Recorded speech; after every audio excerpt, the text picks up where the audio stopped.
Hello and welcome to The Entrepreneurs on Monocle Radio, the show all about inspiring people, innovative companies and fresh ideas in global business. On this week's special edition of the programme, we'll explore how a spirit of innovation runs through the heart of Samsung, as we meet the purpose-driven leader shaping the company's customer experience and ensuring it remains at the forefront of cutting-edge solutions. Innovation for innovation's sake, tech for tech's sake is just not that relevant. And one way you make sure that doesn't happen is you make sure that you link that to the North Star or the purpose of the business. If you start back from the customer, it's a unifying conversation. This is The Entrepreneurs with me, Tom Edwards.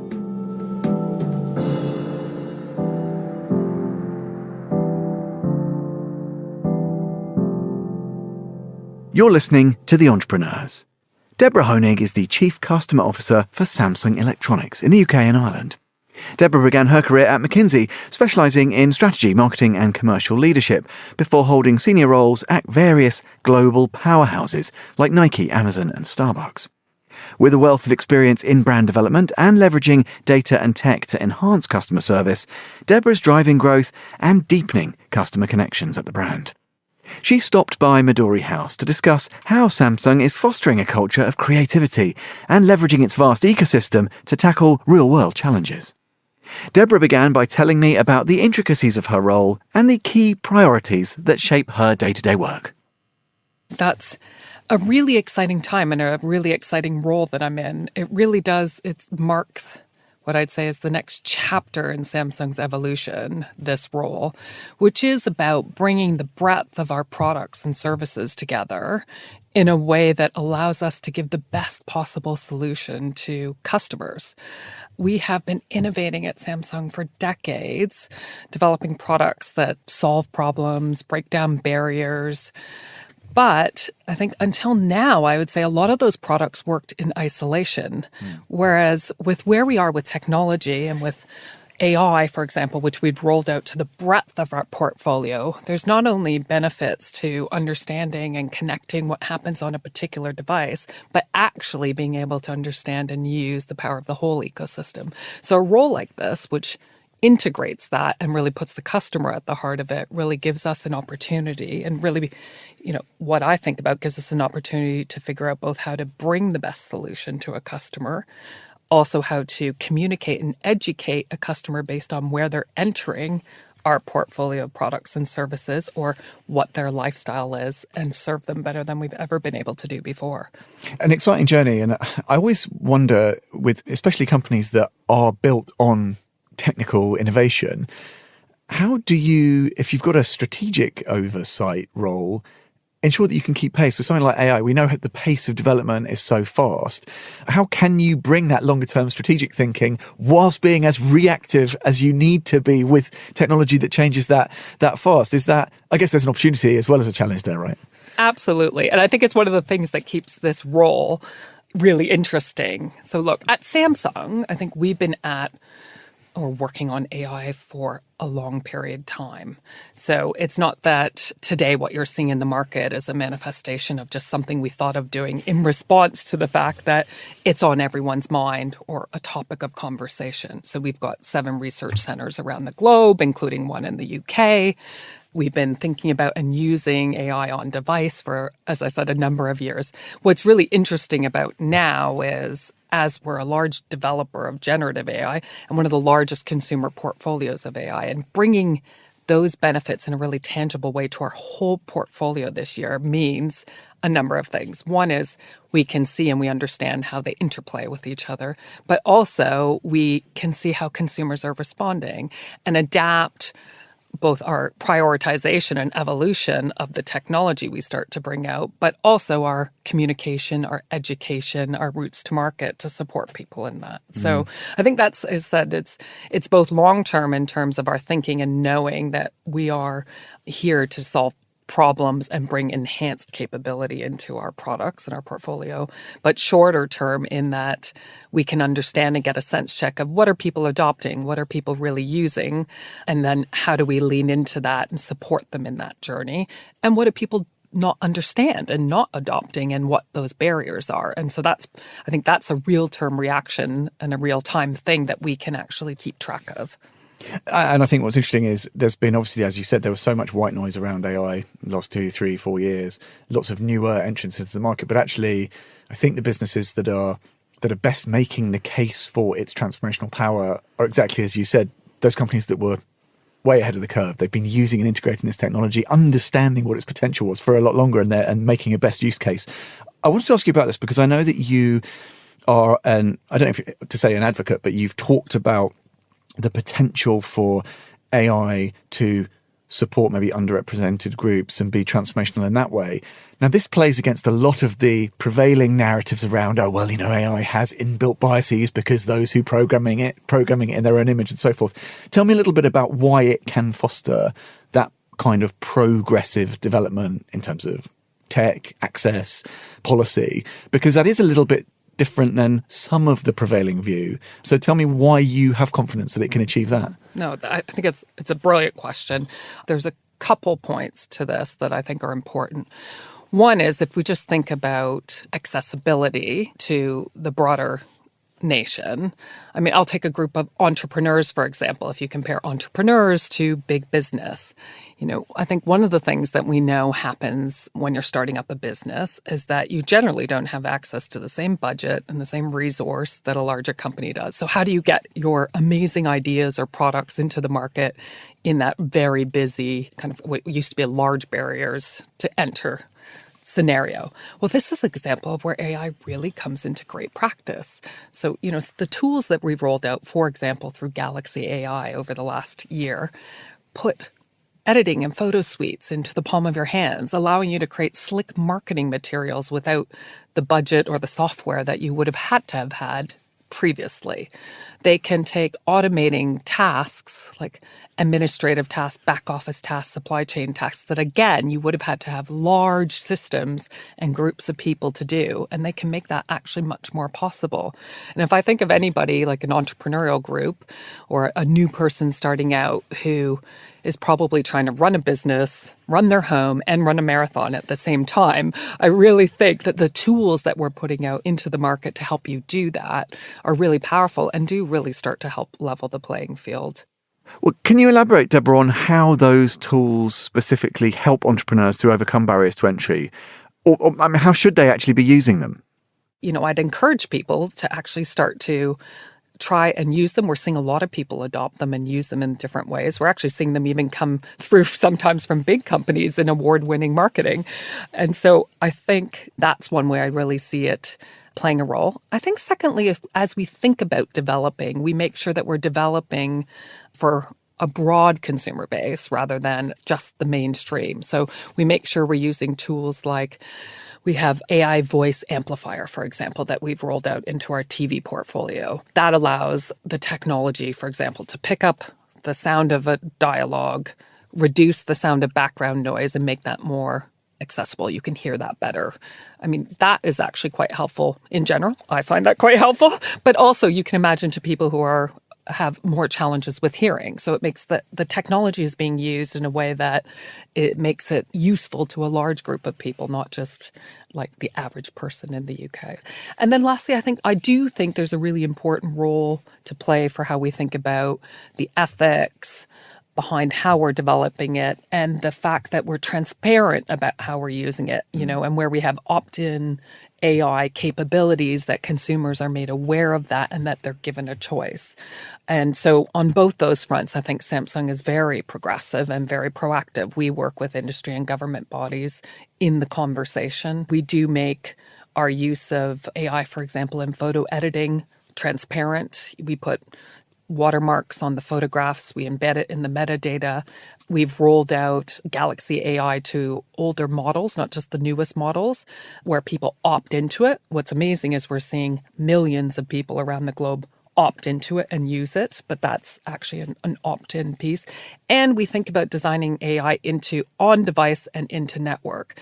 And so in that way, on-device, there's less of a concern for people or about data and security. It's talking about enhancing your capability in a particular device, and the data is in that device and being used when you're using it versus the enhanced capabilities that come with sharing and connecting between devices, where, again, that's one of those things where I think a lot of people have more concern.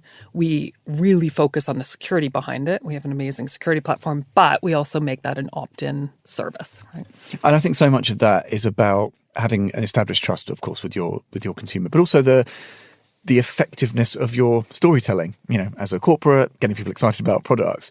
And it's interesting to me, I think through you've worked in some really interesting companies, lots of experience, we'll maybe get into that. But is it fair to say that you've been interested for a long time in how effectively one can leverage tech data in order to just make consumers' lives better? It looks to me like a thread that's run through, you've been in lots of different sort of consumer-facing sectors, but that appears to be a thread that now has sort of found its natural kind of zenith in this business. Is that it's a bit of an oversimplification, but is that an accurate snapshot of one part of your approach to business generally? Yeah, absolutely. I have, I'd say there's two threads that run through. One, as you said, is how do we use technology to make our everyday lives better? And also technology and data to enhance the way a business can deliver its customer proposition to a consumer. And also to make the employee experience better. Because again, there are so many brilliant people that we work with, and we want them to spend time on what I'd call the more creative, really human-only areas of business that we need them to focus on. And so even using technology to remove some of the more mundane parts of a day-to-day job has always been of interest to me. So both from a consumer perspective and the proposition we can do, but also from an employee perspective, actually, like how do we make their jobs, how do we make an everyday job and doing your job that much easier? And so that's been a common thread, and which is why I've always gravitated to roles where there is change at the heart of them, in terms of not change in the North Star, like where we're trying to go, but really a need to stay focused on where consumers are today and how we can leverage things like data and tech to evolve how we deliver against that. And so that was true, even at Starbucks. I could go like way back, when I was working at Starbucks, where we rolled out the first wireless network, which sounds funny today. I'm sure some of the listeners will think, but, this is 1999, 2000 territory, right? And this is, the insight there was people need to connect. They're traveling around and they need a safe place to connect. And, one of the ethos and wonderful things about Starbucks and Howard Schultz's vision for that company was always, we're about a community hub. We're not just about great coffee, but it's the community and the interaction that happens while we're serving that amazing cup of coffee. And part of that was using technology at that point, already in the early days, to evolve that proposition that we could give people when they came in and they were traveling around for work or for pleasure. All the way through to, as you said, Samsung today. Like it's a point in time for me where I'd say, technology has always been part of our lives, but I think at no point more than now has it been more embedded in or had the possibility to really enhance how we live our life day to day. And therefore, tech has moved often from what I'd say a more functional early adopter category into a mainstream category with emotion attached to it and literally, as I said, more part of everything we do, which for me was just a no-brainer in terms of the perfect time to kind of join a company like Samsung and be part of that that experience and really help, therefore, the company and help us think about how do we communicate and how do we make sure that we really are doing the best we can for someone in their everyday. Let's just talk, if we zoom out and look at the brand, you've talked so lucidly already about the nature of the opportunity for you at Samsung and to be involved in this direction of travel, a storied business, many decades, grand, pushing sort of 90 years old, I think, something like that. Is that a pressure? When you take a role in a business like that, you are tasked with driving innovation and looking forward, but you're also the custodian of a brand that has real deep value to its consumers and to the other stakeholders. To this point, again, about tension, are those things ever in opposition, the pursuit of innovation and a respect or a reverence to what has gone before and all these foundational principles. How do you navigate that? Because again, those things will sometimes push and pull each other in a way that could be quite challenging. Yeah, no, I think it's a great point, and it is inherent in what we need to do. And so I think there's a few ways that I've always navigated that, because you are, I think, as we used to, say, I spent some years at Diageo, you're walking on the shoulder of giants, right? That was one of those expressions, especially when you think of an amazing brand like Johnnie Walker, like that was the feeling. So how do you protect and preserve the magic of what's there and then modernize the rest? And I think about it again in a few ways, and this might sound a bit like a broken record, but I do really think if you start back from the customer and what you're trying to do, it's a unifying conversation. And you link that to the North Star or the purpose of the business. And so innovation for innovation's sake, tech for tech's sake is just not that relevant. And one way you make sure that doesn't happen is you make sure that all of that is put in the framework of ultimately the purpose we're here to serve at Samsung, which is, to create these innovations that really enhance someone's everyday life and really solve some of the really practical problems they have in doing that. And in modern life, we know, extremely busy world, we're all juggling a lot of things. And I think I'd say probably one of the most precious things we're looking for is time. So again, if you take time, you hear that time and time again, if you take time and then you go back into our product portfolio, well, how can we save you time when you're using our products in the intended purpose? Talk to me a bit about what that looks like. How does that balance between tradition and innovation play out? I don't know, in a specific product or in a specific initiative? Or maybe a better question is, what does that look like then for the end consumer, or even for you? For me, that might be, how do I spend less time washing clothes? I'm a family. I've got the washing machine, like the typical UK family has a washing machine running 8 to 10 times a week. How do I spend less time doing that and get a better outcome? Well, we have washing and drying equipment. How do we make that happen? We are using AI on device and with our SmartThings ecosystem, our SmartThings platform, which basically helps you schedule. You can schedule when you do that. Why would you want to schedule? Because you might not be home when you want to wash it. Isn't that amazing? You wouldn't have been able to do that in the past. That's actually solving a problem.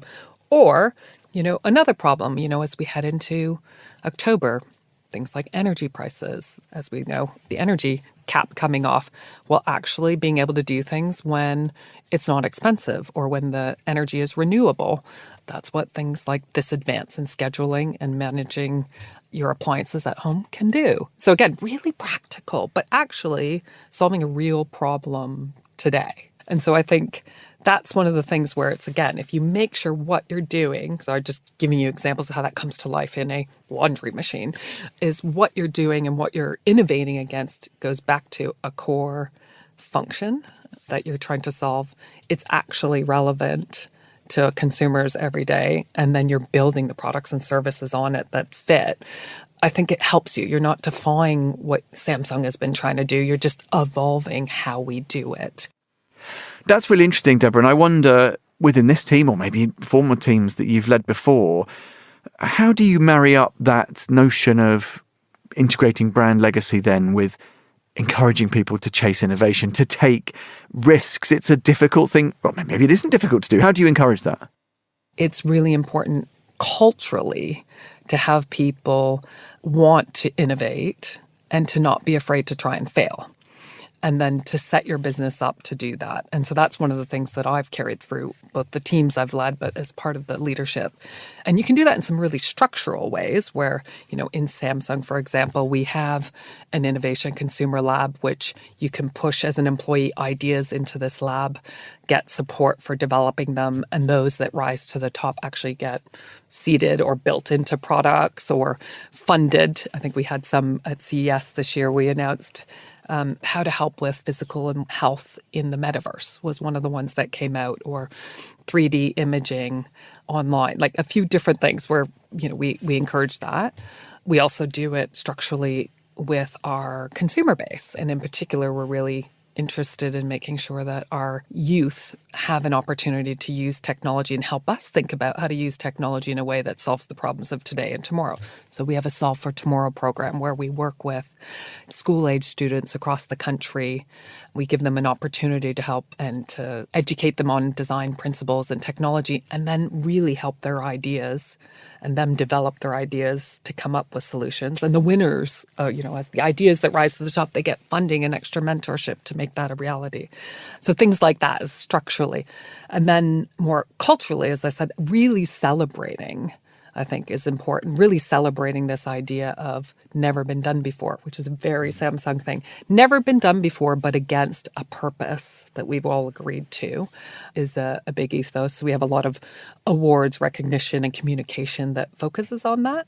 But secondly, for me in particular, really sharing where we've learned something, which might be called a failure somewhere else, but where we've done something, learned something, and as a result are pivoting either away or into something else, and sharing that quite openly and often, I think really helps normalize that culture that you need to have of really entrepreneurial thinking and continuing to work against finding new solutions.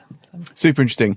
Let's look forward, Deborah, in terms of calibrating success. And I always wonder, if there's a listener out there who says, actually, the way Deborah's set the parameters here and explained the challenge and the opportunity, I'm going to keep an eye and an ear out because I want to hear more. I want to see how this manifests itself. What does that success sort of look like for you? Is it about, I don't know, it could be a product rollout in 12 months, 18 months, 24 months. Maybe you don't even know what it is yet because of the pace of innovation. Or is it important for you as a leader within the business to calibrate success in a more broad way? So it's talking about how your team is thriving and how consumer satisfaction increases. Or what are some of the markers? Is there a singular goal? Is there a moment in time when you're like, by this date in 2026, X and Y and Z needs to happen? How do you go about ensuring that you're calibrating that success in a way that is measurable, deliverable, etc.? Yeah, no, it's a great question. I think you won't be surprised, given, I guess, my title and what we've talked about, that using customer metrics to calibrate or just use a really objective perspective on how we're doing is really front and center. And so, for each business, they might measure that slightly differently, but really saying, any metric that's helping me and the team understand, are people getting more out of their tech and relationship with Samsung? Tick, right? And so we have a variety of ways we do that. That can evolve over time, whether it's satisfaction, whether it's how they adopt some of the new solutions we put into the market, all the way down to quite practical things like a product sale, or as we roll out something like we've rolled out Galaxy AI to our old models of devices. We've seen millions of people pick that up and start to use that. Well, that's a good sense check of actually, is that doing that? And then, can we measure their satisfaction post using some of these new products? That's really important ways for us to do that. So I'd say that's definitely front and center in terms of seeing those metrics that support or give us that indication, I think help. I think the other way that I also use it is that, do I see people generally within the organization just being more customer back? And it's a really easy thing to say and for people to say, but actually the nature of how people communicate, the nature of way business cases and decisions are made, you can really see the difference. I've had the great fortune of working early on in my career and throughout my career in companies that I think are really customer centric and customer back. And it really does, show up in the ethos. I mean, Amazon is a great example, very famous for it. But, having been there a number of years, I can really say that decisions are made with that customer back mentality, all the way from the way someone puts together a case for a new business initiative or to make some investment to a change to a customer proposition through to what's celebrated. And so I'd say I'd look for, I think for me, I also look for measures of that. So that are more nuanced in the culture to say, are we making that change? And then I think lastly, especially with where we are right now, which is tech is, and where we are at Samsung is like AI has rolled out to our full portfolio for the first time this year. And with that, we're adding new features and benefits. And I do think as we see people adopt that and use that in different ways, that we actually see some of the things we're trying to solve. We hear people and we see in the data more generally that people are feeling like it's happening. So as I go back to like the pace of modern life, right? Do people start to feel like, again, technology is helping shift the balance of that feeling of we're always running, there's many things we're balancing. We don't have enough time to spend on the things we want to.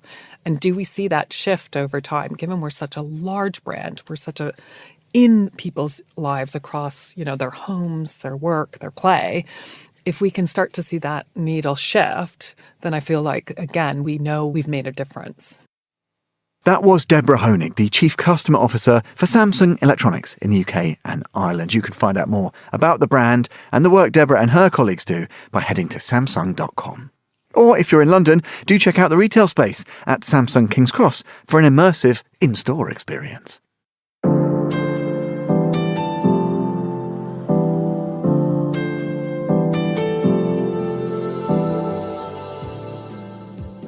And that's all for this episode of The Entrepreneurs. We'll be back at the same time next week.